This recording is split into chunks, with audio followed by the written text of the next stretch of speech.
Oh, okay. I'm getting the message that I can go ahead and continue. So for those of you who may have missed that at the beginning, I just wanted to welcome you all to the event. Today is really about starting the journey of, building up to a new powerful way of working that's going to give you the business of your dreams. So let's go ahead and get started. So if you could just go ahead and kick off by putting your name, where you're from, and why you decided to join today in the comments box, that'd be great. This is just going to help us get to know each other a little bit better and just build some rapport. In the meantime, I'm going to tell you guys a little bit more about me, and we can start up Warriors in a bit. But for the time being, my name is Joy Adams, and I live in London in the United Kingdom. You can probably guess from my accent that I am also American. And I'm here because I have a passion for helping people manage their time and follow their dreams, despite the time pressures of also having a full-time job. So let's go ahead and talk about a few of the housekeeping and just a little bit of prep. So ensure that you have pen and paper. Taking notes is going to help you just, with your ideas. Maybe there'll be other comments, things that you want to note down. The second thing I would say is let's respect each other's ideas. I know folks are going to be putting stuff in the comments box and sharing their thoughts, their views, their concepts. So let's all be respectful. The point about ensuring you're on mute, I've been told by the organizers that we will not need to worry about this because everyone has been put on mute automatically. If you have questions, go ahead and put it in the Q&A and I will answer those questions at the end. And then last but not least, be open with plans and ideas. A lot of times things have already been done. People have dreams, but they're like, well, maybe I shouldn't go for that because someone's already doing it. But just remember, there's McDonald's, there's Patty and Bun, there's In-N-Out Burger, there's lots of options. So, this is about sharing ideas and opportunities. Okay, so what are you going to get out of today? First of all, clarity on whether you want to pursue your idea. And this is really important because starting a business, it costs money and it costs time. You want to ensure that the idea that you're working on is something that you want to follow up on and that you want to engage with over a sustained period of time, because it does take time to get things running and to build that traction. The second thing you're going to walk away with today is just a mini business plan that you can begin to develop. I'm not coming in today saying that you're going to have a perfect, tidy, business plan that you can take to the bank and it's all set up perfectly. However, you'll have something that you can build on and grow with and develop. You're also going to build connections with other budding business owners. I was just telling Ellen on the line that I actually met one of the people who serves on my advisory board at an event run by ASMALLWORLD. So this is definitely something that you want to think about, even with other people who are on the call today.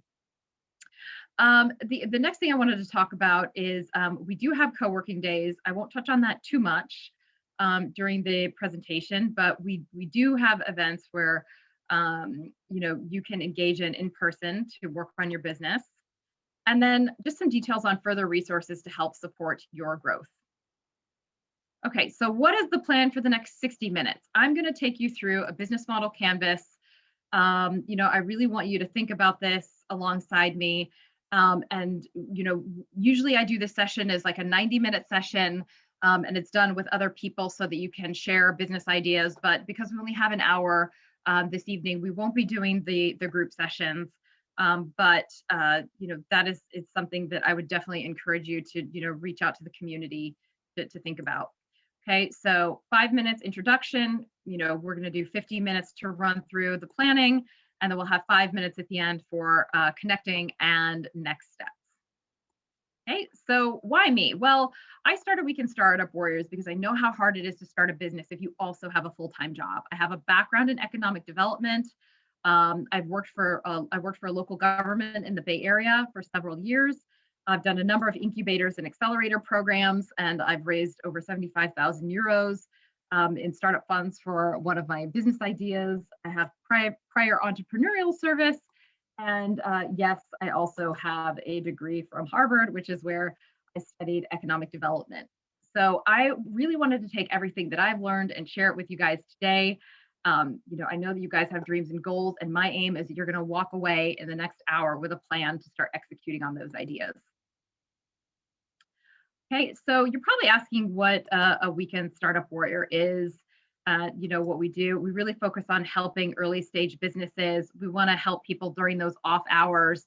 Some of you who maybe already have an idea, you know what it's like to go to these startup events. People are sort of floating around trying to come up with ideas, and it's really hard when you have a full-time job to execute on the ideas you're hearing about maybe at events. And we really want to help support people during off hours, mornings, evenings, which is what we're doing now, and weekends, to help people build those small businesses, because they are the backbone for a lot of our economic growth.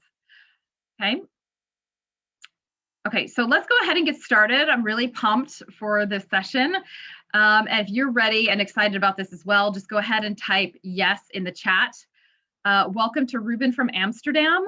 And you're looking forward to seeing some of the new ideas that are popping up.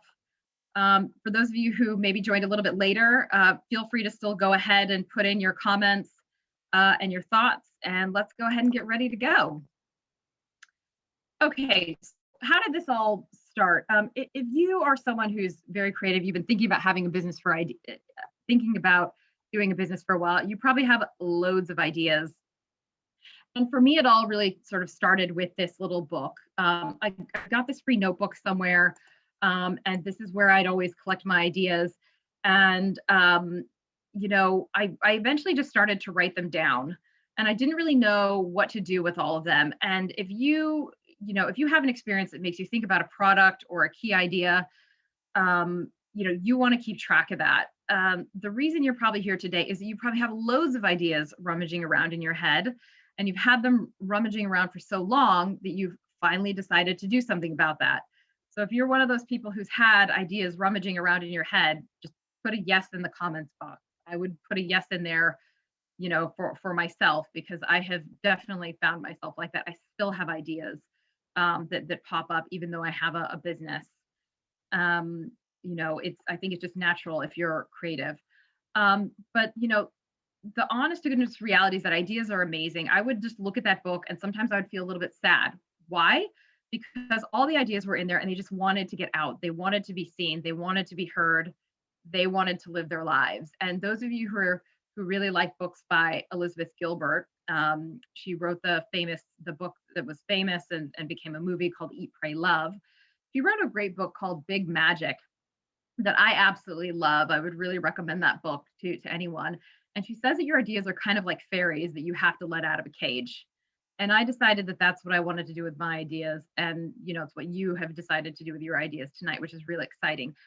But the painful truth is that ideas are great and amazing, but they are zero. They're nothing unless they're put into action. I hope that last slide makes you feel empowered, not sad, because, today is really about opening up our minds and pulling those fairies out of a cage. They've been in there too long. Some of you might have ideas you've been holding down for a while. If you look at people who are amazing bodybuilders, we all know they didn't start off that way, right? One day that person just went to the gym and they came back that first day and it didn't look great. Things take time, and it's important to recognize that if you look at most businesses, you'll see that their overnight success generally took around 5 to 7 years. Even big companies like Airbnb, it took them 2 years before they got traction. So don't get discouraged, if you're working on something that doesn't happen immediately right away. Just know that there are opportunities for you. And the goal is just to move forward and move forward very quickly. Why? Because success loves speed. Okay, so today is really about building those opportunities, because I want to share with you how I sped up the process of getting those ideas from that little dinky notebook, into real life, and actually creating concepts around business ideas for things that I actually care about, things that I wanted to do. So we're going to get started by focusing on 10 steps. And the really good thing about this is that you can use this method every single time for every single idea in your book or pages of ideas, whenever you want to make that decision as to whether you should move forward with something or not. Okay, so the plan for you tonight is that you release the ideas you have in your head. We're going to release those fairies. You're going to be in a position where you don't have to wonder anymore. And this is my number one goal. If you walk away tonight and said, wow, I feel like I have a method and a plan for developing my ideas, I will know that this has been a good use of your time, and that's the most important thing for me, because I want to really ensure that you guys get a lot of value out of today. And I want to show that you have the connections you need, you have the resources you need, and you have the strength you need to do it. So let's go ahead and kick off, okay? What I'm going to be doing today is I'm going to be talking through one of the business ideas that I pulled out of the book. I'm not going to tell you whether I decided to move forward with the business idea or not until the very end, but you guys can make some guesses along the way if you'd like. But we're going to go through these 10 topics, and this is really going to help us think about how we align around a business idea. So every business starts with a core problem. Also, this has to be a problem that people want to pay for. Otherwise, you just have a charity or a hobby. Okay, you don't have a business. Sorry, folks. That is a harsh reality. People need to pay. We all have problems, as you saw with my little book, if you start to write them down, you will have business ideas for miles and miles. Okay, one or two of them just might end up being your big break. And this is the core opportunity for you. And it can lead you down a really exciting path towards personal growth and the opportunity to help a lot of people who need your product or service. By getting a sense of how big of an issue this really is for people, you can test and see what it looks like. So I'm going to go ahead and kick off with a problem that I faced. Okay, so how many of you have ever had this problem? You come home from work and there's a note saying that you need to reschedule a delivery or head to a depot to pick up a package. So type yes if that's ever happened to you.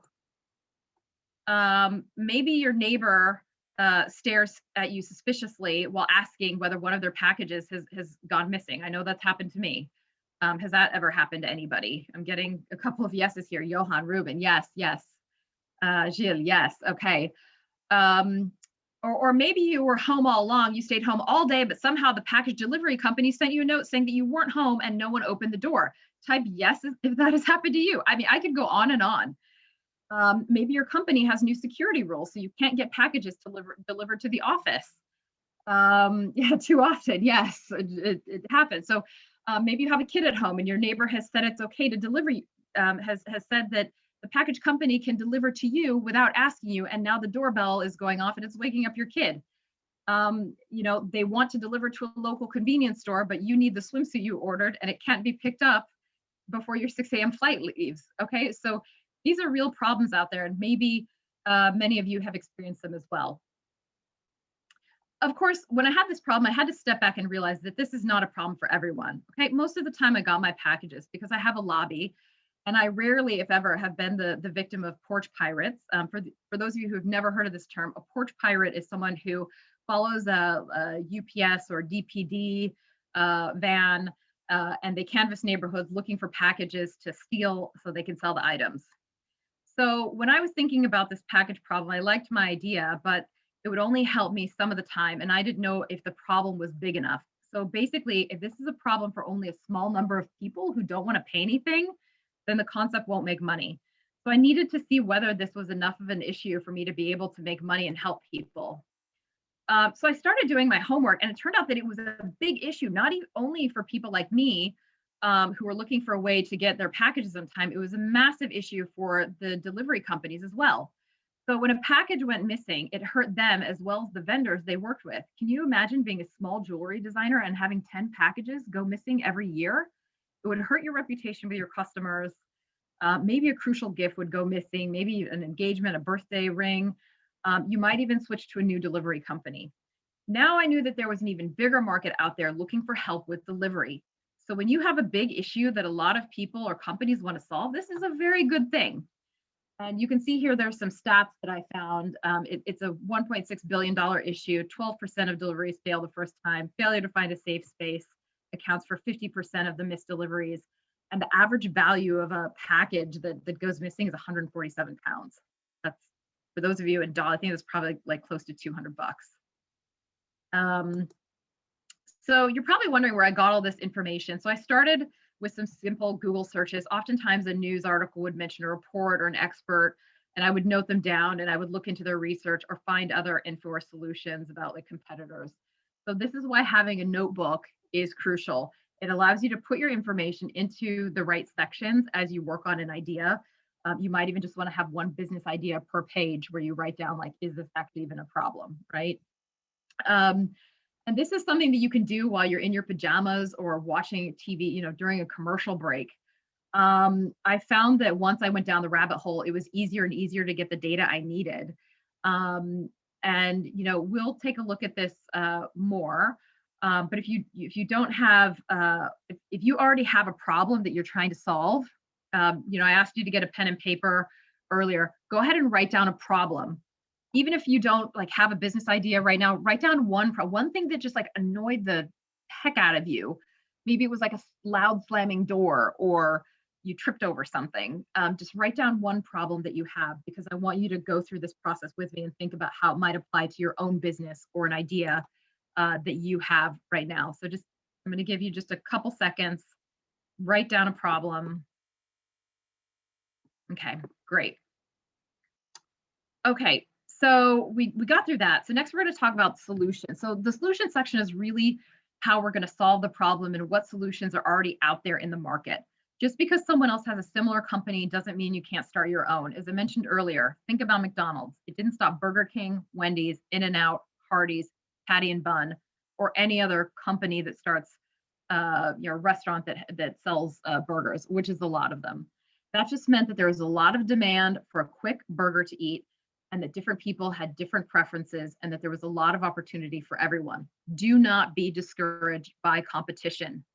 That just means that there are people out there who want the product, and that there could be pent-up demand. Okay. So I thought to myself about the times when I didn't have to worry about packages and when delivery was best. And then it came to me. The best and easiest times were when a neighbor signed for me. It felt good to be busy at work and then to get a text message telling me that my package was ready for me at the door. It felt amazing. Now, I thought, what if I paid people in my building? We don't have a doorman, and so many people I knew were facing the same issue. It should be simple, straightforward. And I started dreaming about millions of people who could be helped.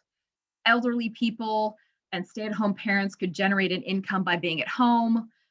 It would help neighbors become more like a community. It could ease loneliness. I even came up with a name. I was going to call my company Designeighbor, your designated neighbor. Even started dreaming of expansion. One day, people might even help sign documents or check in on the ill or elderly for a fee. Let's be real though, okay? There were already solutions to the problem that I had. I could have sent it to a convenience store in the first place. I know I'm not going to be home all the time, and now I won't have to worry about it. There's also click and collect at most stores now. I guess I could even take an Uber home if the package was big enough. I could also schedule for redelivery. I might even have to wait another day or two for the package, but it just might work if I wasn't in a rush. I could also wake up at 7 a.m. and wait in line at the post office to pick up the package. The harsh reality, though, is that after 9 a.m., there's a huge rush of people who are in the same situation as me. And the line is often out the door if I don't go first thing in the morning. But then again, at least the line is only 3 or 4 people that early. And if I'm lucky, I'm the first person there. There's also other options like locker pickups near work, and some offices still allow delivery. And Amazon Ring is allowing garage deliveries, but few people in London have a garage. I don't have one. And I've seen some companies, that they deliver to a storage box outside of the home, but this is also not practical in central London. So, after I did a little bit of homework, I still dreamt of a world where every package would be right at the door when everyone wanted it. I also found out that I had some additional competition. There was Ship, the company Ship. They raised 62 million in venture capital funding. They got investment from Kleiner Perkins. There was Doorman, and basically they, you would set up a window where you would get your package, and then they would deliver it to your door. There was Doodle Neighbor, and basically this one was the closest one to what I had looked at. Basically a neighbor would pick up your package for you. And then last was eNeighbor, which was an online platform that allowed users to find trusted neighbors or local businesses who would accept their package on their behalf. And what was interesting is I started to find out more about the companies. What was interesting is they also started to share a little bit about their fees and how they charged. So, Doorman, there was, they had a window. Dawdle was basically, Dawdle Neighbor, they were paying the neighbors 50p per parcel. So for those of you who are thinking in dollars, I think that's probably like 30 cents or something like that. And they had to have 20 hours a week of availability. Remember that point because it's going to play a role later. And then eNeighbor, they paid $3.50 per package, and they had rules like no large packages or furniture. That also becomes crucial later. Okay, so once again, where did I get this info? I just did some brainstorming. It's good to speak with others. So I hadn't thought about Amazon Ring to the garage because I don't have a garage. But when I spoke with people in the US, they said, oh yeah, we just use Amazon Ring, and they just put it under the garage door. So speak with other people, look at competitor websites, look at their blog posts. They talk a lot about what they're doing. You can even maybe sign up to be a customer, look at news articles, business blogs, and user blogs and videos. So a lot of times people will use the tool and then they'll, or the company, and then they'll post like, hey, I used Ship or I used Doodle Neighbor. Here's my experience. Okay, so now think back to your own idea. Okay, take a moment. We're going to come back out of Designator. Now think about the idea that you had and think about some of the possible solutions for your own business idea. We talked about potential things that annoyed you. Like what are those sorts of things? What are some of the solutions that are already out there? So go ahead and write that down. Okay, we're going to zoom through to talk about key metrics. So when it comes to the key metrics, like anyone building something in this case, a business, you want to be able to measure your level of success. You need to know how many customers you need, who they are. You need to know the cost of your product. You need to know that cost, if you want to set up a gum company, you need to know that the cost of creating a pack of gum costs 10p, but maybe people only want to pay 5p. Okay, then you're in trouble. If you want to sell a million bicycles, but there are only 10 people on the planet who need bikes, then you're going to suffer, right? So people all over the world have struggled at times, due to metrics, due to changing metrics. Like businesses, can get in trouble on this front. How many of you own a Walkman? A lot of people on this call might not even know what a Walkman is. What's the cost of having a new carriage build? I have no idea. I'd rather get an Uber or a car. All right. So, you can manage if you know what the key metrics are for you. So how many people want your product? How much does it cost to develop? What are the key factors for your expenses? When you look at this aspect, you're going to get a much better sense of who the key players and actors are. So you need to be aware of what you need to make the business happen. You have to be prepared for who your customers are, who your vendors are, and where they're located. So for example, if you want to start a new ice cream company, what's the cost of milk? That's going to be important. How many producers are near you, or will you need to ship something expensive like camel's milk for your ice cream? The number of customers is going to be important. The cost of rent on an ice cream shop or truck, that equipment is going to be important in terms of how you think about your business going forward. So just flipping back quickly to Designator, I had 3 key metrics that I was looking at. The first was paid delivery partners. So would a FedEx give me money maybe to deliver packages like a subcontractor? I had to get rid of the idea of delivery drivers because I didn't want to deal with loads of deliveries or issues or finding a driving pool or something like that. So DPD and FedEx partnerships would be key. They already try and leave things with a neighbor, but would they pay for maybe a service like mine where they could just give it to someone else and it would be guaranteed? The second thing was how many people could I actually get to be at home for packages? They'd have to be really reliable. I mean, even if someone goes out for milk and then the package delivery guy comes by, then, might miss the window and then everyone would be upset at the company. Okay, and then 3, the number of professionals who want package delivery. So if you know that nobody wants to use the service, if no one wants to be in a situation where they have their neighbors collect packages for them, then there's just no way to move forward. Okay, so let's stop here. We're about, I think about a third of the way through. So what are some potential key metrics for your business idea? Think back to the concept that one of those ideas that you have in your own book of ideas. What are some key metrics? I'm just going to give you a couple seconds to think, to your own business that you're working on. What are those metrics? What does it look like?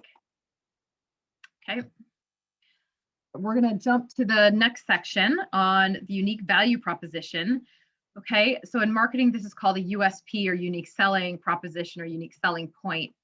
Okay, so we're doing a business model canvas, so we call it a UVP. So what is this? It's the marketing strategy of informing customers about your brand, why your product is better than its competitors. So let's see what this looks like on the next slide. Okay.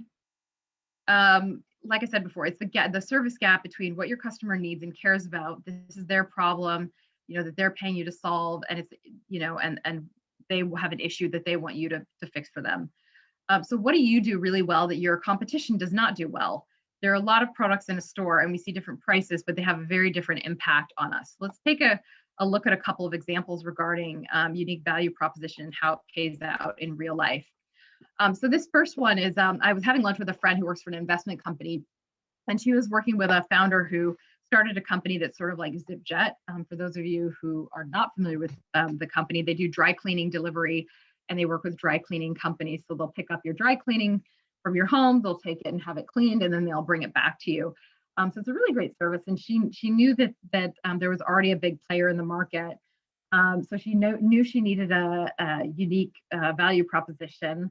And so what she did was she offered clothing repair. So you would send in your shirt for dry cleaning, but if they saw that a button was missing, they would sew on your button. And people loved it. And interestingly, after 3 years, she was able to sell her company and retire for a bit.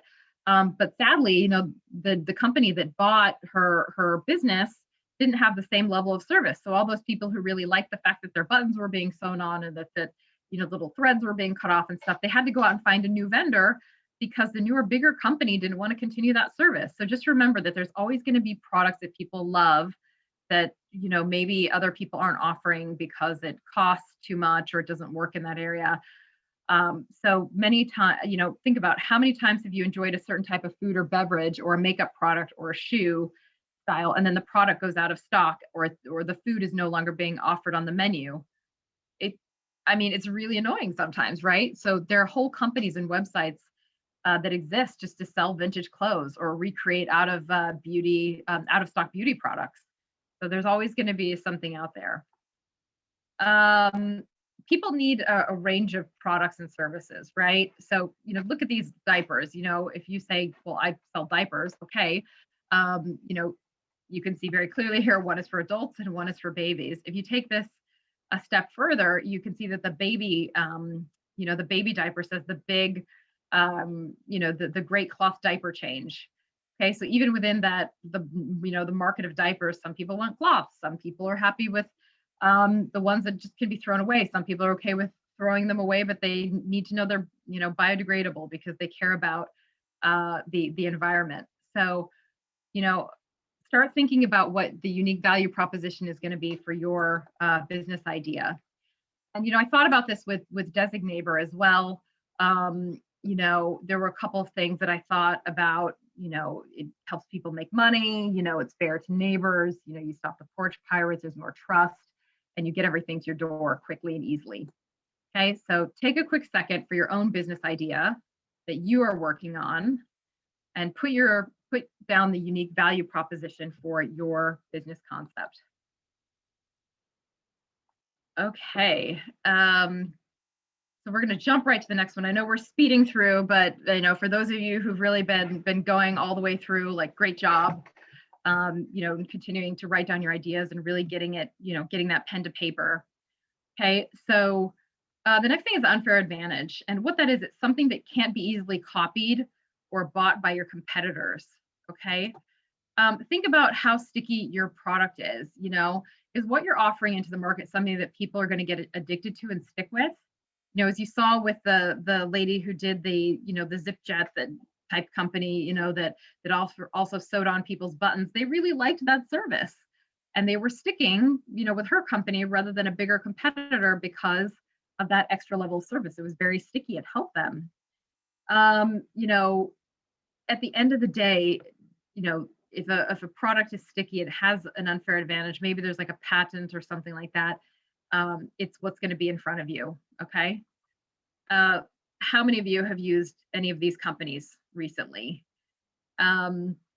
Why did Uber get big? Well, it's easy because they had an app and it connected to your credit card, and it's just easy to use again and again because you're pressing just a couple of buttons. If I needed a black cab 15 years ago, I had to stand on a corner and pray that one would pick me up. And even if I got the black cab, maybe they didn't take cards, so I'd have to go to an ATM and wait while the person was there, and I got cash and I was still being charged while I waited at the ATM. Facebook, grew a lot, and it grew very big, and they started universities, started Harvard University, right? So there were a lot of students around who were using it to connect with each other, at a lot of, I would say probably still at many Ivy League universities, at least at Harvard, they still do the paper Facebook, but it was nice to have something electronic. Why do people stick with iPhone? Because when you get a new iPhone, you just press a couple buttons and everything that was on your old iPhone, it shows right up on your new phone, right? So unfair advantages are key. You have an app, you have a university right in front of you, everything's connected to your credit card, you have a patent. Whenever you can make things easy for your customer, that's great. Whenever you can make something easy for your customer that's harder for your competition, that's even better, okay? So I'm going to go back into the world of Designator, and as I was looking through this concept, I started to think about some of the unfair advantages that I might have if I was going to start, Designator. First of all, I was in a great location to make this happen. If I was living on a small island with 250 people, the Designator concept probably wouldn't work. Maybe I would start a small, prop plane, to get people to other islands, but the Designator model would be unlikely to succeed. You can see here some of the good things about the tool that I hope to build.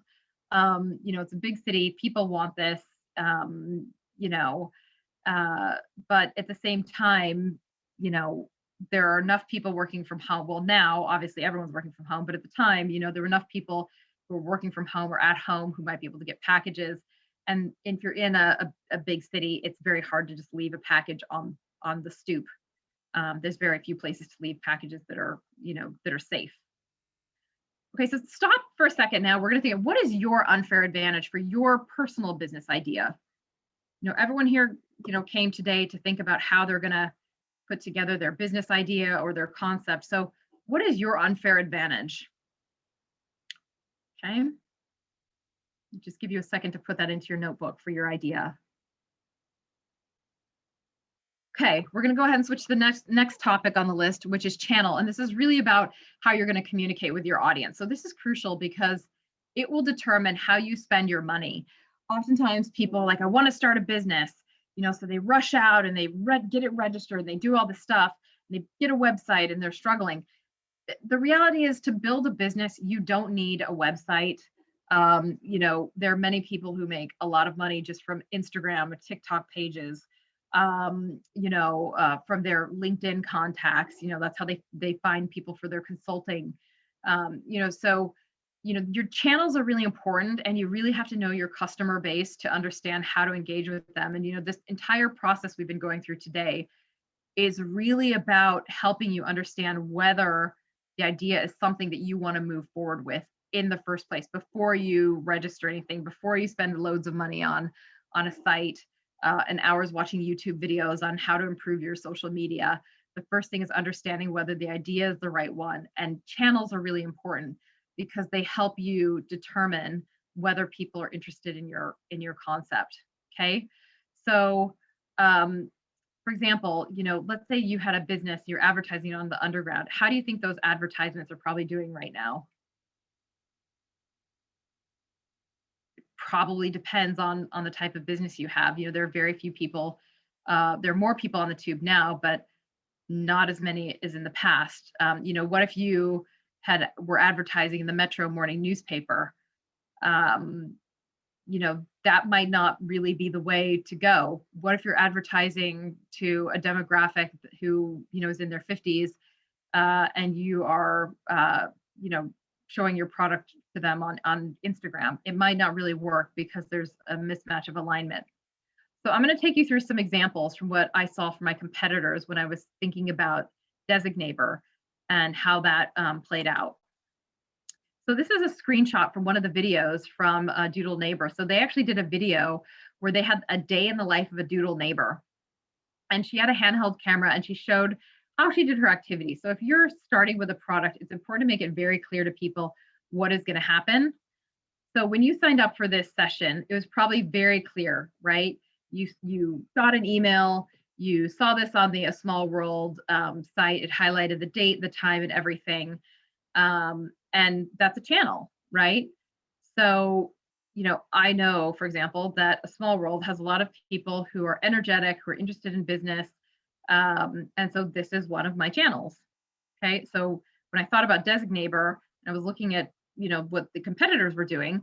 In this case, Doodle Neighbor, one of their channels was to put this video up to show people how it worked. One of the other things that I thought about for Designator was reaching out to flexible working groups, which Doodle Neighbor also did. You can see here, there's a cute little picture of a mom and a baby for this flexible working program. And it's, complete with an interview of a woman who talks about her experience being a Doodle Neighbor and how much money she earns and what it's like to actually be able to do the job and stay at home. So don't assume that all of your channels in marketing are going to be traditional ways of advertising. So as I said before, a lot of the traditional ways aren't necessarily working. One of the still most common ways of advertising that is very successful is still email. In this case, they're using a blog post. A lot of people are advertising on podcasts now. You just have to find out which channels appeal to your customers. One easy way to do that. So if you're thinking about, like, for example, print media, you can do what's called their media kit. If you want to post on if you want to advertise on another blog, you can always go into direct messages on social media, like Instagram. There are many ways to reach out to your core demographic. So once again, I thought about this for Designator, and I thought that there were a number of opportunities that could fit, including stay-at-home parents who are looking for extra cash or who might be working from home during the day, older people who might like visitors and needed to supplement their retirement income, freelancers at home, community groups, local newspapers, and maybe even, I thought, students, but sometimes students, maybe like in university, maybe they're reliable, maybe they're not. So, these are some of the things when I was thinking about Designator, this is sort of what I thought would be useful to get the word out, because I was looking more for, professionals who are probably between 25 and 35. They may not have a partner at home, maybe their partner's working. And so that's what I had looked at for Designator. Okay, so now let's flip back to your business idea. Okay, and what are some of the channels that you would use potentially for your own idea? And just to keep the sharing going, can people maybe put a few of those channels in the chat? I would love to see some of the creative ideas. I know globally that there are a lot of different ways that people, share and market ideas. So if you have something interesting that you have seen from a marketing perspective, then just take a second and just put that in. Yeah, Insta, TikTok.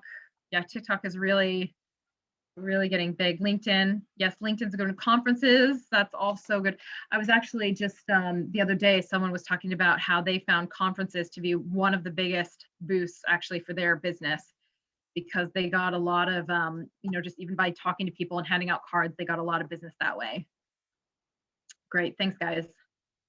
Okay, let's flip over. Customer segments. Okay, so we're just flying through this.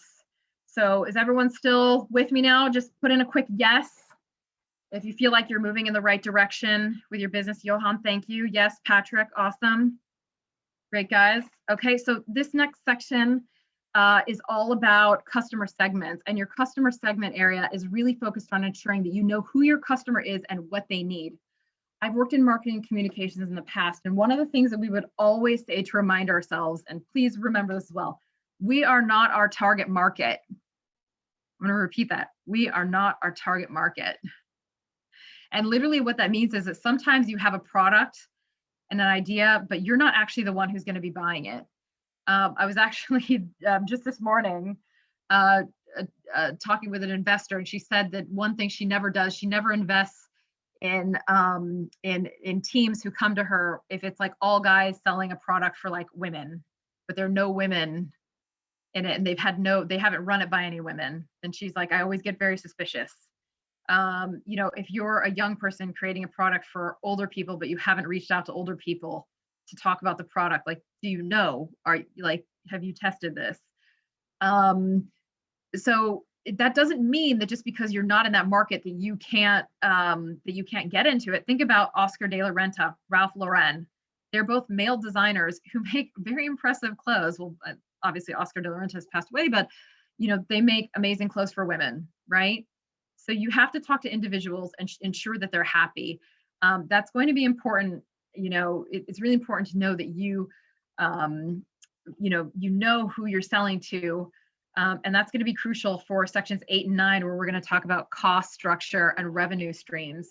And it's important to know your customers because they play such a key role in those other segments. Okay, so who's paying your bills, right? And this is crucial because at the end of the day, those customers are the ones who will pay your bills, who will pay your wage. I often hear people say like, oh, I don't ever want to work for a boss again because, I want to work for myself and I want freedom. That is incorrect. I was about to swear there, but I didn't. I'm sorry, but at the end of the day, you have a boss. Your customer is your boss, okay? That saying that the customer is king or queen? It's true. Your customer is the one who pay your bills and your employees. So you need to ensure that they get what they want and they understand what you're selling and that they're happy with the product. Because you can't move forward if you don't know who they are. So now we're going to play a little game. Okay, let's see who gets this right. Just get ready, everyone, to start putting stuff in the comment box. Okay. So first we have FedEx. Who's FedEx's customer? Who's their main customer? Let's see if anyone gets this. Guesses. No judgment. Come on, guys.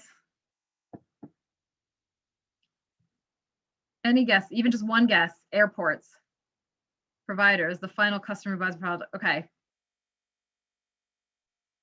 The U.S. Postal Service Express Delivery is the #1 customer for FedEx. Yeah. Hush. Yeah. Sorry, it is. It's true. I know it's a shock, but basically the U.S. Postal Service is, yeah, exactly, the direct customer. So basically the Postal Service takes all the express delivery and they have a contract with FedEx. Okay, McDonald's, who's their main customer?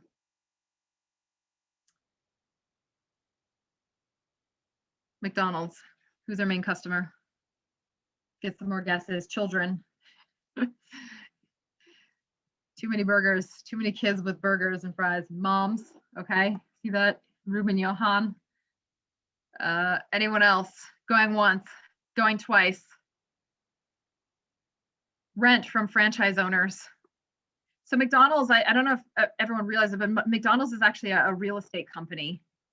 There are more than 36,000 McDonald's locations worldwide, but only 5% of them are actually company owned. The rest are franchised out, meaning that they're run by individuals who McDonald's has contracted with to operate them. So in those situations, the company only spends money on the real estate of that location. The franchisee is responsible for all the costs of running the restaurants, while they also pay McDonald's for the rent. Yeah, Patrick, that's right. Yeah, it is surprising. I like that, A Shaker. Yeah, birthday parties. I wish. Okay, so last one, airlines. How do airlines, who's their customer? How do they make money? Let's see, any comments? FedEx. You're learning. Anyone else? Mostly with cargo, travel agencies.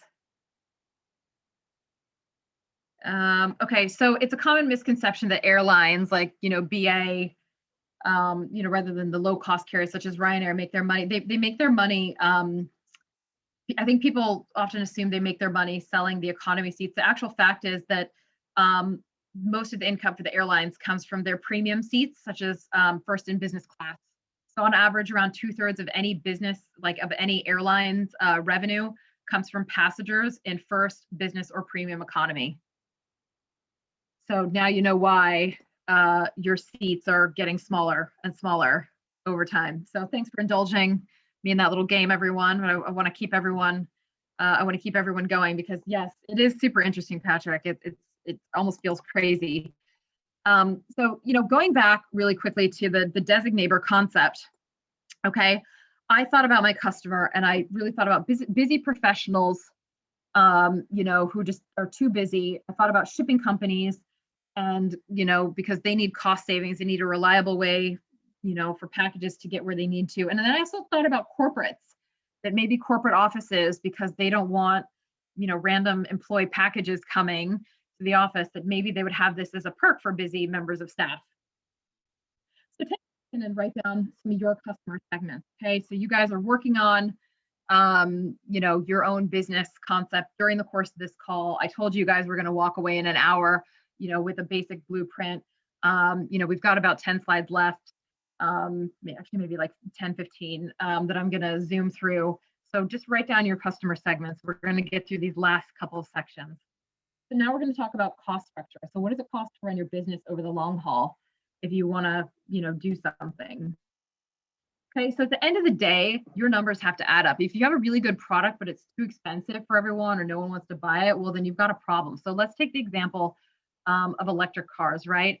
They've been out on the market for a while, but people struggle with it because they couldn't find anywhere to plug it in. Lo and behold, the prices come down. More people are buying electric cars. And one thing we're starting to see is like more local governments and businesses popping up to offer like electric car services.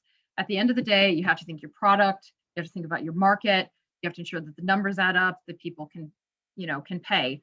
A lot of the I saw here in London that we had some of these like electric car stations that sort of quickly came and then disappeared. And now if you go around London in many neighborhoods, you'll notice that a lot of the light posts now you can actually plug your car into the light post, but that happened over time. When it comes to pay structure, I also just wanted to remind everyone, pay little to nothing at the beginning. There was a recent article about Moda Operandi, which is a really well-known fashion company. And the article was highlighting that one of the senior executives wanted to be on the board for the Met Gala because they really wanted this to be a big opportunity to put their company on the map. And they spent millions of dollars doing this, but they didn't get any business out of it. So you want to avoid a situation where you spend a lot of your money up front and you really don't understand what's going to have an impact on your business. Okay, you need to understand what's going on so that when you move from the MVP, your minimum viable product, which is what I did with Designator, that first little concept, you have something to grow.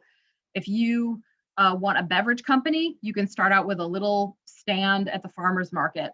How many of you are familiar with innocent drinks? Do people know innocent drinks? Yeah, okay, Johannes, you said yes. Patrick said yes. Innocent drinks basically started out in a farmer's market. And they basically, what they did is they said, hey, everyone, we've got these free drinks.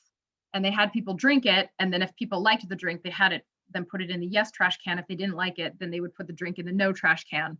And they used that as their first market research. Okay, so always start small. Stitch Fix did the same thing, right? They didn't even have a website at the beginning of their business. They basically just had like a survey monkey where they basically said, hey, do this survey monkey to see which clothes, put in your address, and we'll send you some stuff. And that was it. They did not have a website. They didn't have anything fancy. And that was it, right? No offices, nothing. So let's go back to Designator for a little bit. How was I gonna, get an idea of whether people like this? So I thought that what I'd do for Designator is I'd put flyers in my neighbors' letter boxes with an email address for pickup or delivery, so they could just email if they needed a package picked up. And then I would match them with a smaller group of people, match the smaller group of people to see how it would work, and do a free PayPal account so that I could collect payments from people. And then I'd build out the concept into a fancy website, and I would make millions helping other people. Cheap and cheerful. That was the plan.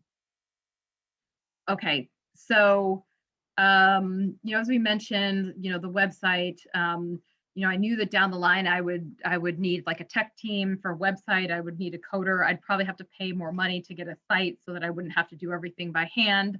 with an email if the idea was working. And maybe down the line, I would need an office space. So this is what I originally thought would, my cost would be. So take a minute and think about the costs you expect to see in the short term and the long term. Just take a quick second to do that. Okay, but last but not least, we're going to talk about revenue streams, dollar bills, y'all. This is where the money is going to be made. Revenue is extremely important. If you don't have revenue, you do not have a business. And also your revenue, that basically is, you have profit, you have expenses, anything that's left, that's your revenue, right? So let's go ahead and start this last section, okay? Okay, so at this point, when I thought about Designator, I was like, I'm on to something. The problem was real, the market's big, people are looking for solutions. I could be that solution. You guys, I was looking online at like private jets and islands to pump myself up because I was like, I'm ready for this. But then reality set in because a lot of these concepts, they seem really good so far. I'd probably worked on this for maybe a couple of hours, but I was starting to have some doubts about the business concept as I went through the steps. And here's why. The more I started to review the idea and really look at the cost and revenue and all the other metrics together, a clear picture started to emerge that this model might not work. So remember the customer segments bit? I came up with a persona, and a persona is a fake person who you create to put yourself in the shoes of someone who is a target. So I created Jane, this lady. Is her name Jane? I have no idea. So if she wanted to make £1,000 a month, like she's a stay-at-home mom, and we give her about 75p per package, because remember that other company that we talked about in the past, one of the competitors, they were doing 50p per package. If she wanted to make £1,000 a month, she would have to manage 44 packages a day. And she has a tiny central London flat. It's just not going to work. So she doesn't want to be waiting around all day. Her kid needs to go to the park. She has errands to run. I would be a no-go for her. And then I also noticed, remember how I talked about all those companies like Ship with their 62 million from Kleiner Perkins? They went out of business. Doodle Neighbor went out of business. eNeighbor went out of business. Doorman went out of business. The companies that stuck around were places like Collect Plus, where you could collect from your local shop, or DPD, which also allows you to collect from a shop. So running through my business concept means that I'll never have to wonder again. I had big dreams, but what would have happened if I'd spent thousands on an app or made those flyers to put them under the door, use my time to market to professionals? Probably would have been a bit of a waste. Here today, you've been able to quickly align yourselves around some of the core steps and build a very basic plan for your own idea that you can either one, get excited about, or two, maybe if you've taken this last hour to sort of think through your idea, at least one of your ideas, maybe it's something that you've decided that you do want to run with. But either way, you now hopefully have a process of like understanding how this will work. Okay, so we're in the last sort of 5 minutes. If you have any questions, feel free to start putting those into the chat group. I just want to say great job. Here are these 9 points, problems, solutions, metrics, your unique value proposition, the unfair advantage, channels, customer segments, cost structure, and revenue streams. And with that, once again, my name is Joy Adams. I run Weekend Startup Warriors. And I believe that, there are some details already on the website. Feel free to follow me on Instagram, Twitter. Yes, we're also on LinkedIn as well. Not as big of a presence on LinkedIn, but we are there. But, you can also shoot an email to hello@weekendstartupwarriors. Does anyone have any questions for me?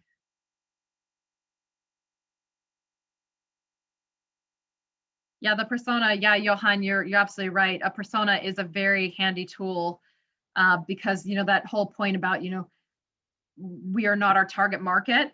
In some cases, like in my case, I was very close to the target market, but I had to put myself also in the shoes of other targets. So for example, Jane, who's the stay-at-home mom who needs to take her, toddler to the park and just doesn't have time to get the packages and can't handle 44 packages a day. So yeah, the persona, I would agree with you 100%. The persona is a really, really useful tool. Any other thoughts? So we've still got about 20 people on the line. Any major insights that anybody walked away with today? No? Okay, well, with that, I'm going to go ahead and close the call. Please check us out online. Visit our website, follow us on social. Thank you, Mary. Thank you for joining. Thank you, Johan.